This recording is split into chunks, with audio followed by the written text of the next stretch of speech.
The moment Connor's gaze fell on the portfolio Wesley handed him, he slammed the binder down on the young alpha's head. He demanded to know how, after all the years Wesley had been with him, he could still make such a rudimentary error as bringing the wrong file. A flicker of pain tightened the corner of Wesley's mouth, but his voice was steady when he apologized and promised it wouldn't happen again. Seeing this S-class alpha so deferential only fueled Connor's fire. A swift kick to Wesley's knee sent him to the ground on one leg. Connor told him to kneel there and think about what he'd done. In the next instant, the automated blinds on the panoramic glass walls descended with a sharp whir. Wesley surged up, grabbing Connor and forcing him down against the expansive mahogany desk. His voice was a low growl, asking if the CEO derived so much pleasure from workplace tyranny. One of his hands pinned Connor's wrists while the other slid beneath the fine fabric of his dress shirt. Connor choked out a protest, a panicked reminder that he was the boss, that this was insubordination of the highest order. The second his rear made contact with the supple leather of the executive chair, overlooking the sprawling Manhattan skyline, Connor knew his long-held ambition had been realized. A simple beta, he had clawed his way to the CEO position of a major corporation, a place where he could finally grind countless exceptional alphas under his heel. The feeling was electric, a surge of triumph that tingled from his toes to the crown of his head. A crisp knock echoed at the door. 2 seconds later, a tall alpha entered. He was impeccably dressed in a tailored suit, his hair perfectly coiffed, his expression unreadable. Every movement was precise, like a finely calibrated instrument. Wesley was the quintessential elite alpha, exactly the type Connor savored breaking. Connor's eyes traced a path from Wesley's broad forehead, over the elegant sweep of his amber eyes, finally resting on the sliver of pale neck visible at the collar of his black shirt. It was almost absurd how an alpha could have skin fairer than any omega. Wesley announced that he was there to deliver the weekly priority report. His voice, a low and somewhat resonant baritone, caressed the air near Connor's ear. Connor dragged his gaze away from Wesley's throat and grunted an affirmative, signaling for him to begin. Wesley explained that since it was Connor's first week post-promotion, the schedule was light to allow for familiarization, with only one executive meeting on Wednesday. Watching Wesley's thin, faintly colored lips move as he spoke, Connor felt his already tenuous self-control being assaulted. The urge to provoke him to shatter that composed exterior was overwhelming. A smirk played on Connor's lips as he cut him off, complaining that the monotonous recitation was putting him to sleep. Wesley closed the folder, his honey-colored eyes finally meeting Connor's. His voice remained respectful, his posture as unyielding as his handsome, uplifted jaw. He asked how the CEO would prefer him to proceed. It had been this way since the first day Wesley started working for him 3 years prior. An air of untouchable purity, a refusal to be sullied by the world's crassness. Connor tapped his fingers lightly on the desk, his smile broadening into something predatory. He suggested Wesley try emulating an omega, pitching his voice higher. The reaction Connor hoped for, a flicker of anger, a hint of shame, never materialized on Wesley's face. Instead, Wesley turned and started for the door, stating coolly that he would go find an Omega colleague for the task. Connor leaned back in his leather throne, his voice sharp as he asked if he had given him permission to leave. Wesley's steps faltered, but then he continued toward the door as if he hadn't heard. Connor's final was laced with ice. If Wesley walked through that door today, he needn't bother coming back. Wesley's hand, already on the doorknob, froze. His face remained a mask of neutrality, save for the faint red mark appearing on his lower lip where his teeth bit down. Connor goaded him, calling it a simple request. Under Connor's mocking gaze, Wesley picked up the folder and began to read in a bizarrely strained falsetto. A thrill shot through Connor, so potent his toes curled inside his expensive shoes. This was it. This was the sensation of absolute control over a superior alpha. By the Wednesday meeting, the thrill had soured. The entire proceeding was a thinly veiled conspiracy by the core management team to unanimously assign the company's most toxic acquisition case to him. The deal was a notorious hot potato, having passed through several teams without any success. He returned to his office seething, hurling the binder in his hand to the floor. A pack of old dogs, setting him up to take the fall. Wesley, following close behind, had just stepped into the office when he was met with a shower of scattered papers. After the last sheet fluttered to the ground, Connor heard a nearly inaudible sigh escape Wesley's lips. The sound was like a lit match on his frayed nerves. He demanded to know what Wesley was sighing about. There was no answer. He snapped again, asking if Wesley was deaf. Still, Wesley said nothing, simply standing in the doorway and staring at him. The intensity of the gaze made Connor's skin crawl. He sneered that since Wesley's hearing was apparently gone but his limbs still worked, he could pick up the mess. Wesley's eyes finally shifted away as he stepped into the office, preparing to bend down. Connor stopped him.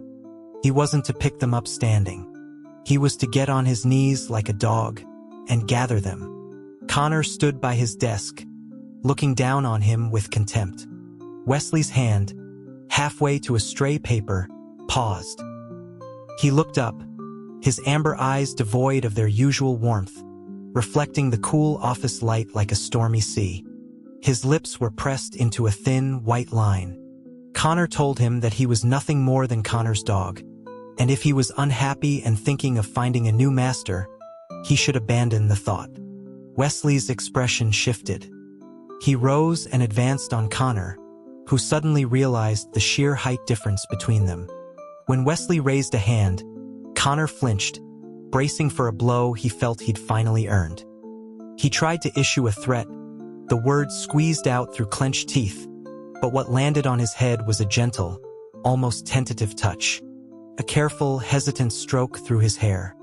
Wesley's voice was soft when he said he was only with him. His eyes, now fixed on Connor, looked like two glistening pieces of amber candy. Connor's mouth moved faster than his brain, asking what he was doing. Wesley explained that he was calming him, that he had looked like an agitated cat with its fur on end. The fire in Connor's mind instantly extinguished, replaced by a wave of mortified heat that rushed up from his feet. He sputtered that Wesley was the one who was crazy, that he should get out. The sensation of that touch seemed to linger in his hair long after Wesley had gone. He shook his head, pushing the bizarre encounter aside. The job came first. Keeping his CEO title was paramount. That was the only way he could continue to put alphas in their place. He was the universe's strongest beta, and a simple negotiation would be an easy win. The acquisition meeting was scheduled for the following Monday, leaving him precious little time. He plunged into a frenzy of work, poring over data and running financial models day and night, seeking that perfect valuation that would satisfy both parties. It was a grueling battle, and even soldiers needed recreation. After more than a dozen hours straight, his gaze fell on Wesley, typing diligently at his own workstation just beyond Connor's desk. The impulse was too strong to resist. He announced that he was tired, dragging out the last syllable with theatrical laziness. Wesley didn't even spare him a glance, his reply mechanical as he suggested Connor take a break. The sleeves of Wesley's shirt were rolled to his elbows, his tie loosened. The sight of his pale, strong forearms was a strange distraction. Connor asked him if he liked watching Omega pole dancers. Wesley's focus finally snapped to his face, his fine eyebrows knitting together slightly. He stated that he had no interest in such lowbrow entertainment. Connor stretched his arms forward and rested his head on the desk, watching Wesley from the side. He said that he did and that Wesley should dance for him. He watched Wesley's face intently, eager for any crack in his composure. Wesley's tone was flat, his expression severe as he said this was not the time for jokes. Connor scoffed, asking when he had ever joked with him. Wesley was never obedient, but that was part of the appeal. The stronger the resistance, the greater Connor's excitement. Wesley's job was his weak point, the collar Connor held firmly in his hand. He recalled Wesley's intern days, competing against another alpha for a permanent position. They had been ruthless rivals in the office, and outside, they had engaged in pheromonal warfare that nearly wrecked Wesley's glands. The reason for his desperation didn't matter. Its usefulness did. When he was disobedient, Connor just had to tighten the leash. He ordered him to come and stand before him now. He hated repeating himself, and Wesley knew it. Sure enough, Wesley rose without a word, his long legs covering the distance in a few short strides. A tingling sensation spread through Connor's fingertips. He praised Wesley for being such a well-behaved S-class alpha. Leaning back, he said he would teach him. He brought his own hand to his collar, telling him to unbutton his shirt, one button at a time, while swaying his hips. A faint blush crept up the tips of Wesley's ears. His jaw was clenched, his fingers balled into tight fists, his whole body trembling slightly. Connor undid the top button of his own shirt. He prompted him again, telling him it was simple. The color cascaded from Wesley's ears, spreading across his entire face. After a long, silent battle with himself, his pale, clean fingers moved slowly toward his own skewed collar. The first rays of morning sun slanted through the blinds, illuminating Wesley's face in a way that was both holy and deeply seductive. For a moment, Connor was mesmerized. Suddenly, a piercing alarm blared through the office. Connor stared dumbly at the wall monitor, at the spiking indicator for abnormal alpha pheromone concentration. Wesley, who had been standing, lunged toward him. Connor's mind went blank. A rut. He scrambled to run, but Wesley was inhumanly strong, catching him around the waist with one arm. He held him from behind, his body radiating a feverish heat. His face pressed against Connor's neck, his mouth moving restlessly against his skin. A cold dread prickled Connor's scalp. He yelled for Wesley to snap out of it, reminding him that he wasn't an Omega. He used all his strength to pry at the arms clamped around his waist, but they were like steel vices. Wesley's name, Connor's name. It was murmured over and over in his ear, a lover's whisper in the throes of passion. For a dizzying second, he was lost in it, until the scrape of something sharp against the back of his neck jolted him back to reality. Wesley's teeth. A cold sweat drenched his shirt as his mind raced. If he didn't find a solution, this dog of an alpha would tear his throat out. He remembered the company-issued suppressants in his desk drawer. Brute force was useless. He would have to try a softer approach. Taking a deep breath, he gently covered Wesley's hands with his own, pitching his voice into the most saccharine tone he could manage. He cooed for Wesley to let him go, suggesting they move to the chair. The man behind him stiffened. A broken, raspy question emerged, asking if he was willing. Seeing his chance, Connor quickly added that of course he was. Wesley was a super S-class alpha, handsome and strong. He would be more than willing. He swore to the heavens the words were faker than a $3 bill. Wesley's grip loosened slightly. Seizing the opportunity, Connor dropped into a crouch and slipped out from his embrace.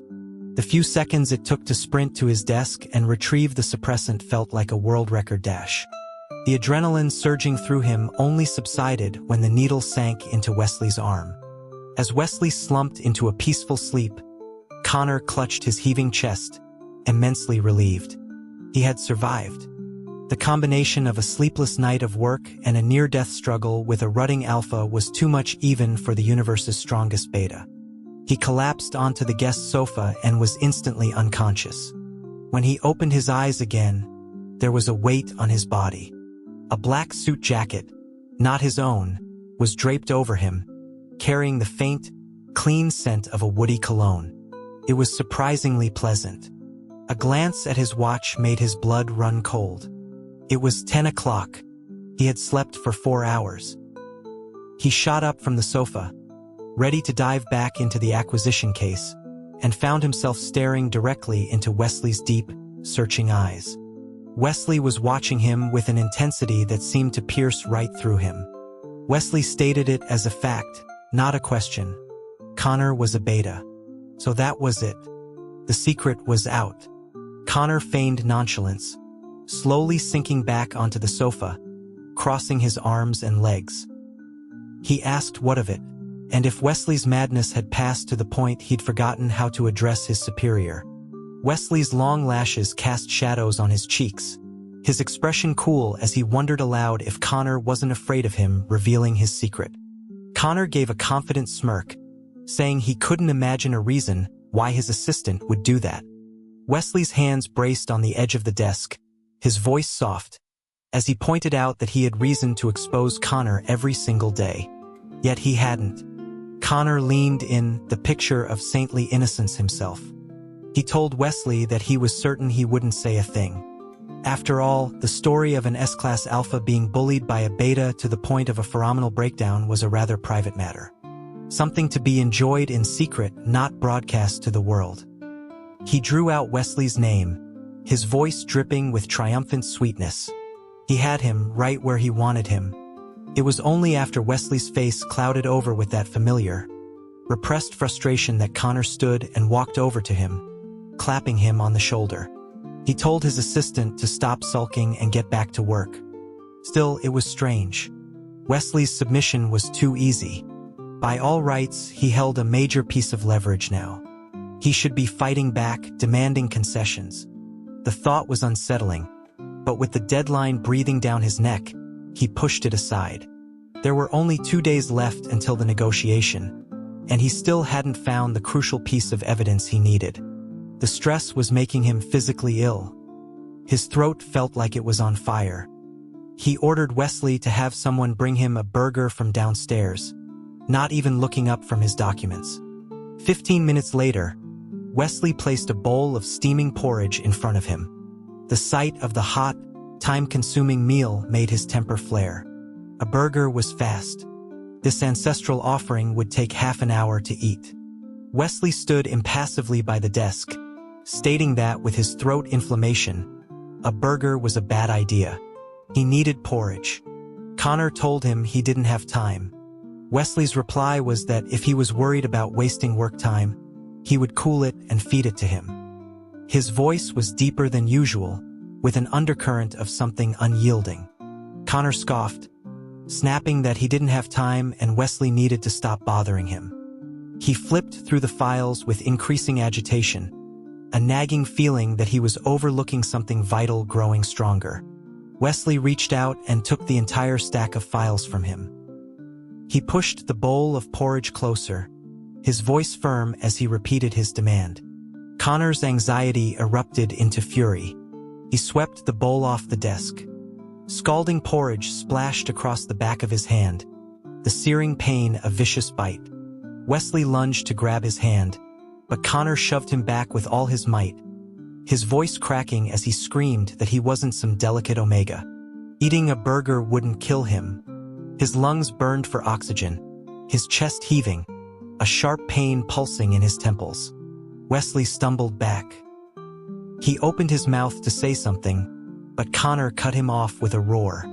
"Get out." Wesley tried to approach again, to reach for his reddening hand. Connor yelled for him to get out, grabbing a heavy fountain pen from his desk and flinging it at him. The metal nib grazed Wesley's cheek, leaving a bright red line on his pale skin. Wesley's handsome brows furrowed, his knuckles turning white. With a single, sharp fine, he was gone. The moment the door closed, Connor began frantically shaking his burned hand, hissing in pain. But the missing detail in the file still gnawed at him, so he grabbed the documents and forced himself to focus. He hadn't finished a single line when the door opened again. It was Wesley, a persistent phantom. Connor started to curse him for his lack of decorum, but stopped short when he saw the look on his face. Ignoring his words, Wesley crossed the room with chilling purpose. He seized both of Connor's wrists in one hand, holding them high above his head. With his other hand, he roughly yanked off his own tie and bound Connor's hands securely to the high back of the executive chair. Connor thrashed, screaming, kicking his legs wildly. Wesley pinned his flailing legs between his own, looking down at him, his eyes filled with a frustration Connor had never seen before. A sudden coolness pressed against his burning hand. An ice pack. Humiliation and rage washed over him as he sat there, immobilized. He screamed for Wesley to let him go. Wesley's voice was quiet. He said that if Connor wouldn't listen, this was the only way. The vast office was silent but for Connor's ragged breathing. It was utterly surreal. Wesley remained focused on his injured hand, carefully adjusting the ice pack. The proximity of his neck, so close to Connor's mouth, triggered a sudden, vivid memory of Wesley's rut, the clinging, scorching heat of his body. A flush crept up Connor's face. He cursed silently, trying to calm his racing heart. After a long while, Wesley spoke first. Seeing that Connor had stopped struggling, he slowly backed away. He retrieved a stack of papers from his own desk and placed them in front of Connor. It was a mess of dense print and Wesley's own powerful, angular handwriting. It was all there. The thing he wanted. The missing key to victory. Elation surged through him, and forgetting he was tied up, he moved to discuss the details with Wesley. He looked up and was startled by the raw red of Wesley's eyes, the fine network of blood vessels stark against the whites. He instinctively tried to look away, but Wesley caught his chin, forcing him to meet his gaze. Wesley's voice was slow and deliberate, asking if he had time for porridge now. The cut on his face had clotted to a dark crimson. The strain of the past few days was evident in the faint stubble on his usually pristine jaw. Connor found himself captivated, momentarily stunned. This version of Wesley was dangerously, intoxicatingly masculine. His gaze drifted downwards, but a cool hand suddenly covered his eyes. Wesley's voice was a whisper next to his right ear. "Don't look." After 2 more days of finishing touches, the acquisition proposal was complete and with the legal department. But the atmosphere in the office was profoundly strange. Wesley would often sit at his desk and just stare at him, his gaze direct and unnerving. He no longer addressed him with the formal Mr. Graham, either omitting the title entirely or using his full name. Given the tense situation, Connor didn't dare press the issue. He stood in the executive washroom, splashing cold water on his face. The image of being tied to his chair by Wesley was like a virus, replicating endlessly in his mind. It was insane. Being bound and helpless by the alpha he despised most. If that got out, his reputation would be ruined. He would bide his time. There would be plenty of opportunities to get back at Wesley later. He admired his reflection in the mirror, hummed a tune, and walked out. On the day of the acquisition meeting, Connor was dressed in a custom-made cobalt blue suit and brogued Italian leather shoes. He strode into the conference room at the last possible second. It was a power move. The opposing team, 3 individuals, were already seated. Wesley stood at the head of the table organizing documents. As Connor entered, the 3 men rose. Their leader, a young man, immediately spoke. He introduced himself as Julian Croft, the representative from Sterling Corp., saying he'd heard a lot about him. Connor looked him over. The man was slightly older than him, with a warm demeanor and a mature confidence. He lacked the oppressive aura of an alpha, an accomplished beta. Then Connor's estimation of him rose. He told Julian to sit. While Julian was making polite small talk, Connor's mind began to wander. This Julian was impressive, broad shoulders, slim waist, long legs, a handsome face. Wesley's voice suddenly boomed through the conference room speakers, startling him. He requested that everyone take their seats. This damned alpha was not only rude to him in private, but now in front of outsiders. Connor shot Wesley a look that promised retribution later. The negotiation went exceptionally well, lasting just over half an hour. Julian was no pushover. He skillfully tried to mitigate the impact of the data Connor held against Sterling. Even though they were on opposite sides, Connor found himself deeply admiring his performance. As a fellow beta, he felt a flicker of old-fashioned kinship. So, in the end, he offered the highest price within his approved range. After a brief discussion, Julian stood and extended his hand. He praised Connor's youth and talent, and they agreed to a pleasant partnership. His eyes crinkled when he smiled, his handshake firm and warm. Connor was basking in the glow of success when a wave of cold, woody scent washed over him. Wesley inserted himself between them, physically breaking their handshake. He announced firmly that Connor's next meeting was about to start and he had to leave. His back was ramrod straight, his voice unyielding. Julian, unfazed, simply smiled and suggested they get together privately sometime. Before Connor could even reply, Wesley had grabbed his arm and was pulling him from the room. He was practically thrown into his office. He roared at Wesley, rubbing his sore arm and demanding to know what his problem was. He had been acting increasingly erratically. Wesley's voice was even lower than usual as he stated there was an environmental council meeting at 4. Felt like an excuse. Wesley went to Connor's desk and began methodically tidying the scattered files, refusing to look at him.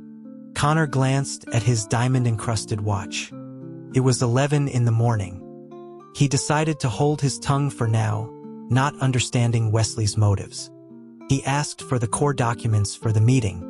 In the next second, a folder was shoved into his hands, so quickly he barely saw the movement. He looked down. It was a stack of blank paper. In the center was a doodle he'd sketched with his fountain pen during a boring call, the sharp, handsome face of an alpha. His face flushed with color. He threw the folder, hitting the beautiful alpha square in the head. He demanded to know if Wesley had lost his mind, if this was some kind of joke. Wesley's voice was laced with a mocking tone Connor had never heard from him before, asking who could possibly understand his rules. Perhaps the cloyingly cheerful Julian Croft could. The mention of Julian had nothing to do with this. Connor sneered, telling him to wake up and stop comparing himself to others. He raised his leg to kick Wesley's other knee, consumed with a white-hot rage. Wesley had never been this defiant, this sharp-tongued. All he wanted was to see him on both knees, utterly and willingly subservient. But before his shoe could connect, his leg was caught in an iron grip. Wesley slammed the button to close the blinds. Connor was lifted and pressed down onto his own executive desk. Wesley's eyes were feral, like a predator cornering its prey. He pinned Connor's hands above his head with one of his own, while his other hand slithered under his shirt. This was wrong. Connor screamed at him, frantic, reminding him of who he was. He was an S-class alpha in the throes of some madness, and even without the ability to smell pheromones, the sheer force of his presence was suffocating. Wesley just hummed, his voice dangerously light, saying that he particularly enjoyed doing his boss. Everywhere Wesley's hands touched, a searing heat followed. Connor's furious shouts dwindled into choked, repressed moans. Wesley loomed over him, a ruthless, wicked monarch watching as Connor was consumed by the flames he had ignited, watching him shed his shame and his morals. His gaze was deep and dark, and it never left him. After a blinding flash of white behind his eyes, the rationality he had deliberately suppressed began to seep back into his body. Wesley had already moved away. He was sitting in the CEO's chair, meticulously wiping his fingers, cleansing them of any stain. Connor's pride and self-respect were wiped away along with it. A painful tightness seized his chest, a lump of iron dragging down his throat. With trembling hands, he fastened his expensive trousers. He walked over to Wesley and slapped him hard across the face. Get out. His name was Connor Graham. He was a worker ant beta, a classic scholarship kid from a small town. His world contained only ambition, not affection. He despised alphas who lorded their supposed natural superiority over others with such smug entitlement. He couldn't stomach the weakness of omegas who needed to cling to others for survival. And he refused to be like most betas, resigned to a life of mediocrity from birth. He was born a rebel. He refused a world that slapped labels on people before they even had a chance to show who they were. So he fought. He studied and worked and clawed his way up, his heart a burning, unquenchable fire of ambition. He would force every alpha in their ivory tower to kneel. But as Wesley held him down on that desk, subjecting him to that humiliation, all his years of effort crumbled to nothing. In the face of absolute power, he was an ant trying to topple a tree. Even without pheromones, he could be made a slave to desire. The showerhead rained down on him, again and again, as if the water could wash away the evidence of his betrayal. He couldn't forgive himself. In that moment, he had become the very thing he despised, an animal in heat. He dug his nails into his own skin, leaving red welts, but he couldn't scrub away the sin of his pleasure.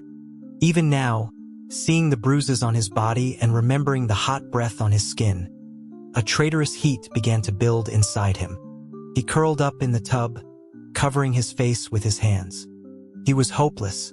He didn't go to work for a full week. The most confusing part was that he hadn't done anything wrong, yet he was the one hiding in the dark like a sewer rat. He was a misfit with shallow family ties and virtually no friends. He had no one to confess his turmoil to. The silence was broken when Wesley showed up at his door with the police. He was visibly exhausted, his normally immaculate suit rumpled. When he saw Connor looking at him, he hurriedly explained that he'd been waiting outside his apartment for a week, and when he never came out. This was a Wesley he had never seen before, stripped of his composure and his aloofness, fallen to earth. Connor just stared at him, watching his lips move. After the police left, Wesley slid down the wall beside his bed to sit on the floor. His voice was a raw, unfamiliar rasp as he said they needed to talk. Connor clutched his duvet, watching him, unable to process what was happening. Wesley said that he had been in love with him since they were interns. His shoulders trembled slightly as he spoke. He didn't turn to look at him, pausing as if waiting for a response. Connor's mind was a maelstrom of confusion. Wesley in love with him? Seeing his silence, Wesley sighed and continued. He said that at first it was just curiosity about why he was pretending to be an alpha. But the more he watched, the more he saw. He saw a beta with boundless energy, someone who handled every task with ruthless efficiency, someone who never hesitated to lash out when provoked, but who could always shake off the deepest frustrations with a bit of grit and a mean-spirited joke at a subordinate's expense. His eyes were always bright with plans for the future. His voice grew lighter, a faint smile touching his lips. He confessed that his own life had been too smooth, a predictable path of study and work. Without Connor, he probably would have married someone with a high pheromone match at the appropriate age. But seeing Connor live every day with such intensity, with a small torch burning in his heart, he suddenly didn't want that life anymore. He wanted to follow him, to see just how brilliantly he could make life burn. Eventually, that curiosity soured, twisting into 1,000 threads of bittersweet affection that wrapped tightly around him. Wesley's voice caught. He explained that he soon realized Connor had no interest in romance. He was solely focused on his own path. So he decided he would just be by his side, his right hand, even if it meant he got nothing in return. The proud alpha, choking back sobs, lowered his head, revealing the soft hair at the crown of his head. Connor didn't understand. It was as if he couldn't comprehend the words Wesley was saying. But his chest ached with a painful pressure. He wanted to speak, but no sound would come.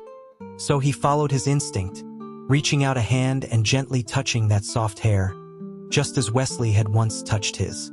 At his touch, Wesley's head snapped up. The moment their eyes met, something hot slid down Connor's cheek. The normally composed alpha was instantly flustered, asking why he was crying. His fingertips brushed Connor's cheek, and Connor grabbed his suit jacket and began to sob, a week's worth of anguish pouring out of him like a flood. He cried that he was scared, his voice broken as he confessed his shattered convictions, his betrayal of his own rebellious spirit. Wesley listened intently, and the more he listened, the wider his smile grew, until he finally burst out laughing. So Connor had locked himself away for a week over this. He had laid himself bare, and Wesley was laughing. In retaliation, Connor wiped his nose and tears all over Wesley's expensive suit. Wesley chuckled, his voice turning gentle. He told Connor that he hadn't betrayed himself. He took his hands, his thumbs stroking the back of them. He had just fallen in love with him. His voice was soft, almost cautious. He explained that it was because of love that he felt desire, because of love that he couldn't stop thinking about him. He reached out and gently pinched Connor's nose, his eyes full of warmth. He teased him for being so smart in business but such an idiot in matters of the heart. Connor made no move to stop him, instead finding himself craving the warmth of his touch. Love. What was love? He liked Wesley. He liked bullying him. That was all he knew. Wesley interrupted his chaotic thoughts, squeezing his hand. He asked if he remembered the day he forced him to dance. The look in his eyes had been like a wolf cub's. He knew Connor wouldn't realize his own feelings quickly, so he had tested him, again and again, hoping he would figure it out. But he was a true idiot. He said he should have given him more time, but seeing the way he looked at Julian, he couldn't wait another second. Connor was still listening as Wesley's lips drew near his ear. He couldn't wait another second. A soft, light kiss fell on his forehead, then his eyes, before finally reaching its destination. Wesley cradled his face gently, their lips meeting and parting. Connor's heart thundered in his chest, a honey sweetness blooming within him. What was love? He didn't know. He only knew that there was an alpha willing to set aside his birthright pride, to see him, to acknowledge him, and to join him at the summit. And he was, to his own profound surprise, more than willing.